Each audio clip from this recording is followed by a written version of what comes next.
رمضان کا تقاضا یہی ہے، اے رحمان کے بندو، رحمان کی نافرمانی کیوں کرتے ہو؟ اے رحمان کے بندو، تم اللہ کی نافرمانی پر کیوں تلے ہوئے ہو؟ لہذا خود سے سوال کریں۔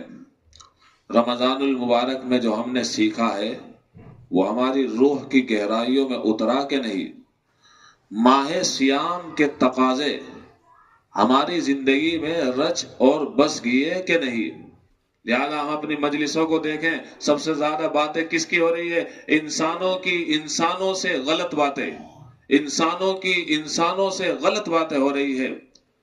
تو لہذا ہمیں سب سے زیادہ باتیں رحمان سے کہنی ہے، ہمیں سب سے زیادہ باتیں انسانوں سے نہیں کہنی ہے، ورنہ تو انسان دھوکہ کھا جائے گا اور انسان مار کھا جائے گا۔ ہمیں سب سے زیادہ باتیں رحمان سے کہنی ہے، اور اس کا طریقہ صرف اور صرف قرآن ہے۔ قرآن الذین اصطفیٰ اما بعد فاعوذ باللہ من الشیطان الرجیم، بسم اللہ الرحمن الرحیم، واعبد ربک حتی یأتیک الیقین، صدق اللہ العظیم۔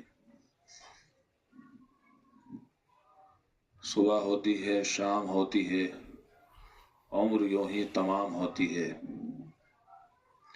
عمر ہو رہی ہے مثل برف کم، رفتہ رفتہ چپکے چپکے دم بدم۔ حضرات، وقت کی تیز رفتاری کا آپ اندازہ لگائیے۔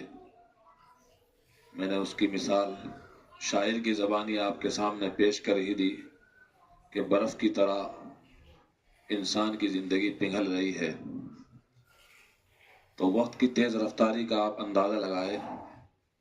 ابھی ہم خوشی منا رہے تھے کہ رمضان المبارک اپنی بہاروں کے ساتھ، اپنی رحمتوں اور برکتوں کے ساتھ ہم پر سایہ فگن ہو گیا ہے، اور اب رمضان المبارک کی حالت یہ ہے بس چند گھنٹے باقی ہیں اور رمضان المبارک اپنے بالکل آخری لمحات میں ہے۔ گویا کہ اپنی رحمتوں اور اپنی برکتوں کے ساتھ رخت سفر باندھ کر ہم سے روانہ ہونا چاہتا ہے۔ تو دوستوں اور بزرگوں، رمضان المبارک تو ہر سال آتا اور جاتا رہتا ہے۔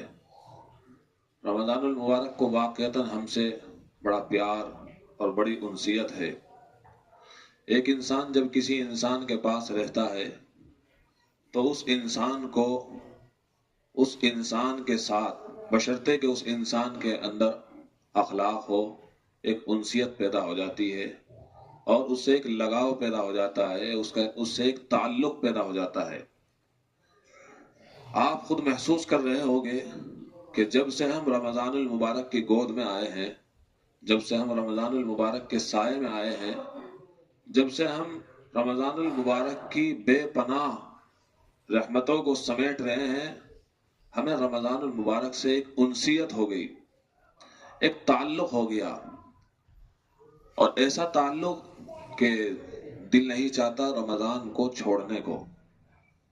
ایک ایسا تعلق کہ رمضان المبارک جا تو ضرور رہا ہے لیکن اپنی یادیں ہمارے دلوں پر نقشہ کر کے جا رہا ہے۔ رمضان المبارک جا رہا ضرور ہے لیکن وہ تراویح کی یادیں یاد آتی رہیں گی، وہ لمبے لمبے قیام یاد آتے رہیں گے، وہ قرآن کریم کا مست و مگن ہو کر پڑھنا اور وہ رمضان المبارک کا سننا اور ایک وجد طاری ہو جانا کہ ہمارے رب کا کلام پڑھا جا رہا ہے، وہ لمحات ضرور یاد آ رہے ہیں اور یاد آتے رہیں گے۔ رمضان المبارک میں جب انسان ایک کھجور کا انتظار کرتا ہے، کیا راحت اور کیا لذت محسوس کرتا ہے اس ایک کھجور میں، اور اس ایک پیاس کو بجھانے کے لیے ایک گھونٹ میں کیا لذت محسوس کرتا ہے، بڑی فرحت محسوس کرتا ہے، بڑی شادمانی محسوس کرتا ہے۔ افطار کا سامان سامنے رکھا ہوا ہوتا ہے، ایک عجیب خوشی ہوتی ہے۔ ادھر جب وہ سحری میں اٹھتا ہے، سحری میں اٹھتے ہوئے ایک عجیب خوشی ہونے کے ساتھ ساتھ ایک عجیب سکون ہوتا ہے جو عام دنوں میں محسوس نہیں ہوتا۔ تو رمضان المبارک ہمیں بہت کچھ دے کر جا رہا ہے، رمضان المبارک ہمیں بہت کچھ سکھا کر جا رہا ہے۔ تو انسان سے جب تعلق ہو جائے اس کو چھوڑے دل نہیں چاہتا۔ رمضان سے ایک تعلق جب کسی بندہ رحمان کو ہو جائے، اور ہوتا ہے، رمضان المبارک سے تعلق ہوتا ہے بندہ رحمان کو، تو اس کو چھوڑنے کو دل نہیں چاہتا ہے۔ لیکن دوستوں اور بزرگوں، رمضان المبارک تو چلا جائے گا، لیکن اگر ہم چاہیں رمضان المبارک کی یادوں کو یاد کر کے روئیں تو ایسا ہم باقی رکھ سکتے ہیں اپنی زندگی میں۔ رمضان المبارک کا مقصد صرف بھوکا اور پیاسا رکھنا ہی نہیں ہے، بلکہ رمضان المبارک کا مقصد ہے کہ بندے کی چاہت اللہ تعالی کی چاہت کے مطابق ہو جائے، بندے کی چاہت وہی ہو جو رحمان کی چاہت ہے، ایک انسان کی چاہت وہی ہو جو رحمان کی چاہت ہے۔ یہ مقصد ہے رمضان المبارک کا۔ اور رمضان المبارک آتا بھی اسی لیے ہے کہ انسان کی چاہت رحمان کی چاہت کے مطابق ہو جائے۔ یہی وجہ ہے کہ بندہ رحمان رمضان میں حرام چیزوں سے تو بچتا ہی ہے، حلال چیزوں سے بھی اس لیے بچ جاتا ہے کہ کھاتا اس لیے نہیں، پیتا اس لیے نہیں کہ میرے رب نے منع فرمایا ہے۔ اگرچہ کھانا پینا حرام نہیں ہے، لیکن رب نے منع فرمایا ہے اس لیے رک جاتا ہے۔ تو رمضان کا جو مقصد ہے وہ یہی ہے کہ اللہ کی چاہت کو غالب رکھنا۔ لہذا اگر ہم یہ چاہتے ہیں کہ رمضان المبارک کی وہ سکون بھری زندگی ہماری زندگی میں آ جائے، تو ہمیں چاہیے کہ رمضان المبارک کے بعد اللہ کی نافرمانی نہ کرے۔ رمضان کا تقاضا یہی ہے، اے رحمان کے بندو، رحمان کی نافرمانی کیوں کرتے ہو؟ اے رحمان کے بندو، تم اللہ کی نافرمانی پر کیوں تلے ہوئے ہو؟ رحمان ایک رمضان المبارک کی یہی چاہت ہے اور یہی منشا ہے کہ تمہارا تعلق رحمان سے سب سے زیادہ مضبوط ہونا چاہیے۔ لہذا خود سے سوال کریں، رمضان المبارک میں جو ہم نے سیکھا ہے وہ ہماری روح کی گہرائیوں میں اترا کہ نہیں؟ ماہ سیام کے تقاضے ہماری زندگی میں رچ اور بس گئے کہ نہیں؟ رمضان المبارک کی روحانیت ہمارے اندر بسی ہے کہ نہیں؟ اگر بس گئی ہے بہت بہت مبارک۔ لہذا اس رمضان المبارک کی زندگی کو ہم اپنی زندگی پر لاگو کریں۔ اگر دیکھا جائے تو رمضان المبارک سے جہاں بہت سے سبق مل سکتے ہیں اور انسان ان کو محسوس کر سکتا ہے، تو رمضان المبارک سے خاص طور پر 5 سبق ملتے ہیں۔ نمبر 1، مجاہدہ نفس، نفس پر مجاہدہ، یعنی اپنی چیزوں کو ختم کر دینا، اپنی چاہت نہیں، اپنی طاقت نہیں، اپنی بات نہیں، اپنی سب کچھ چیزوں کو ختم کر دینا، حتیٰ کہ اپنی بھوک کوئی بھوک نہیں ہے، اپنی پیاس کوئی پیاس نہیں ہے، اپنی نیند کوئی نیند نہیں ہے۔ جب اللہ کا فرمان، جب اللہ کا آرڈر، جب اللہ تعالیٰ کی رضا آ جائے تو یہ ساری چیزیں کوئی معنی نہیں رکھتی ہے، اس لیے کہ ہم رحمان کے بندے ہیں۔ مجاہدے کا مطلب یہی ہوتا ہے کہ اپنی تمام تر چیزوں کو اللہ تعالیٰ کی رضا پر مغلوب کر دینا، اپنی تمام تر چیزوں کو، وہ چاہے اپنی خواہش ہو، اپنا مال ہو، اپنی جان ہو، اپنا وقت ہو، اپنی اولاد ہو، اپنے بیوی بچے ہو، اپنے دوست ہو، کوئی بھی ہو، سب کو اللہ کی رضا پر مغلوب کر دینا کہ سب مغلوب ہو جائے اور اللہ کی رضا غالب آ جائے، اللہ کی چاہت غالب آ جائے۔ یہی مجاہدے کا مطلب ہے۔ تو رمضان المبارک سے ایک سبق ہمیں ملتا ہے، مجاہدہ نفس۔ جس نے دوستوں اور بزرگوں مجاہدہ نفس کہہ لیا تو ولایت کے درجے کو پاتا ہے۔ مجاہدہ نفس اللہ تعالیٰ کو پانے کے لیے ضرور کہنا پڑتا ہے، بغیر اس کے انسان اگر اللہ کو پہچاننا چاہے اور اللہ تک جانا چاہے نہیں جا سکتا۔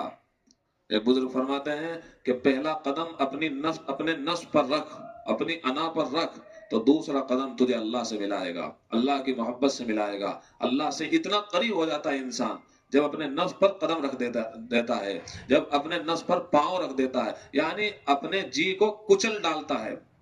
انسان کا جی تو نہ جانے کس کس چیز کو چاہتا ہے، لیکن دوستوں اور بزرگوں، بات یہ ہے کہ ہم اپنے من کے غلام نہیں ہیں، ہم اپنے رب کے غلام ہیں، ہم اپنے جی کے غلام نہیں ہیں، ہم اپنے ربا جی کے غلام ہیں۔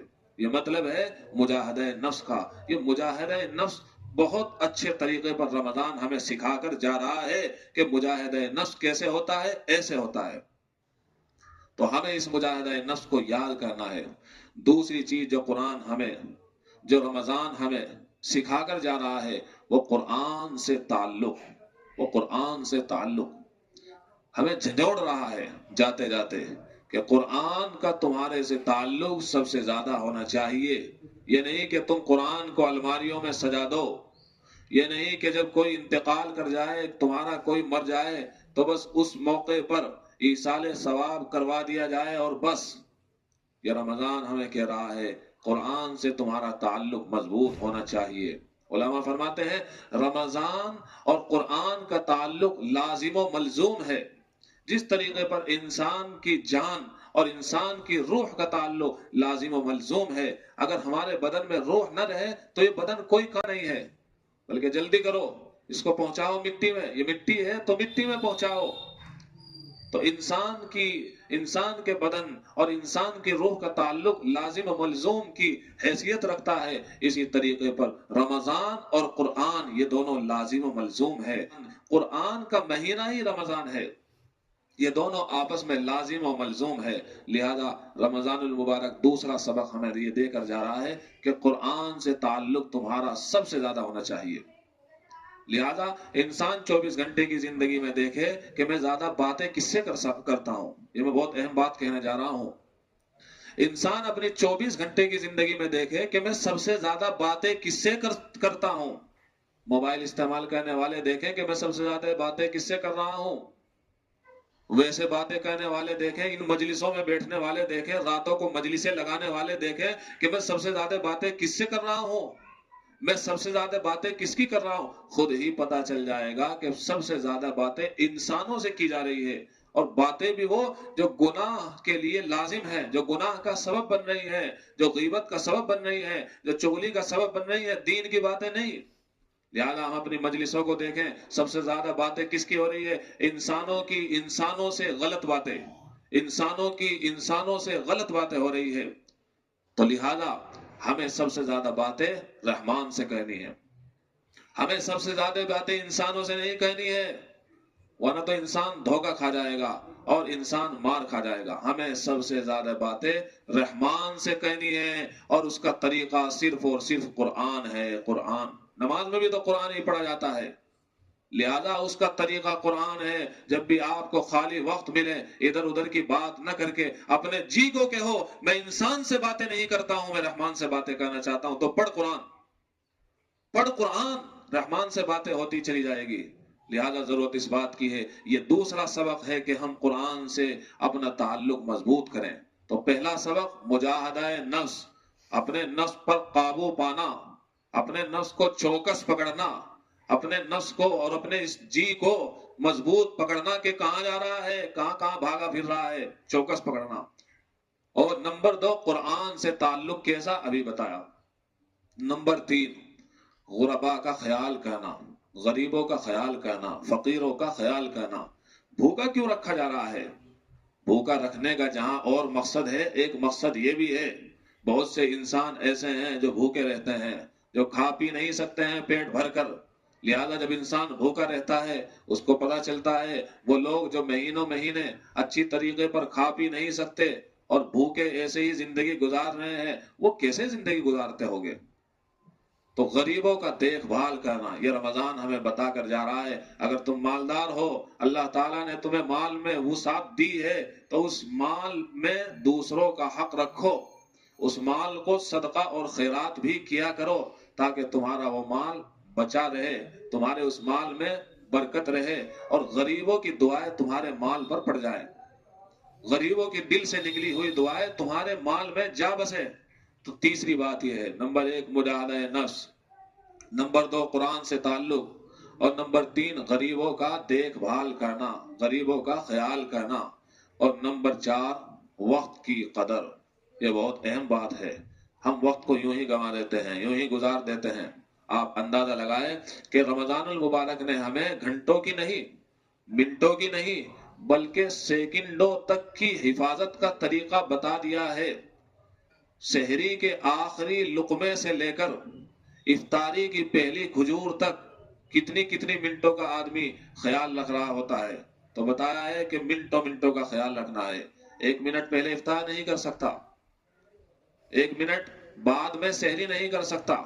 اتنا رمضان المبارک نے ہمیں وقت کی پابندی کا طریقہ سکھایا، یہ ہوتی ہے پابندی۔ ایسے ہی نمازیں جو انسان 5 وقتہ پڑھتا ہے، اس کو وقت کی پابندی کا خیال خود پیدا ہو جاتا ہے، اس لیے کہ وہ 5 وقتہ نمازوں کی پابندی اگر کر رہا ہے تو وہ وقت کا پابند انسان ہے۔ تو چوتھی چیز وقت کی قدردانی، اور 5ویں چیز جو سکھائی ہے وہ اللہ تعالیٰ کی رضا کو مقدم کرنا ساری رضاؤں پر۔ یہ 4-5 سبق ہیں، یوں بھی کہہ سکتے ہیں کہ 4 سبق ہیں۔ پہلا سبق ہے مجاہدہ نفس، اپنے نفس کو قابو میں رکھنا، اور دوسرا سبق ہے قرآن سے اپنا تعلق مضبوط کرنا، اور تیسرا سبق ہے غریبوں کے ساتھ ہمدردی کا معاملہ کرنا، اور چوتھا سبق ہے وقت کی قدردانی کرنا۔ اللہ تعالی ہم سب کو ان اسباق کی پابندی کرنے کی توفیق عطا فرمائے۔ جو ان اسباق کی پابندی کرے گا تو اس نے رمضان کا حق ادا کر دیا، اور جو رمضان المبارک گزارنے کے بعد ان 4 اسباق کی پابندی نہیں کرے گا تو یاد رکھیے اس نے رمضان کو بھلا دیا، اس نے رمضان کو بھلا دیا، اس نے رمضان کا کوئی خیال نہیں رکھا۔ نمبر 1، نفس پر کوئی قابو نہیں پایا۔ نمبر 2، قرآن کا خیال نہیں کیا، یعنی قرآن پڑھتا نہیں ہے۔ نمبر 3، غریبوں کا کوئی خیال نہیں کیا۔ اور نمبر 4، وقت کی پابندی نہیں کی، بلکہ یوں ہی گوا دیا اپنے وقت کو، یوں ہی گوا دیا اپنی جوانی کو۔ لہذا ضرورت اس بات کی ہے ہم ان 4 سبق کو یاد رکھیں گے۔ قرآن سے تعلق، اپنے نفس کو قابو میں رکھنا، غریبوں کا خیال رکھنا، اور وقت کی پابندی کرنا۔ اللہ تعالیٰ عمل کی توفیق عطا فرمائے۔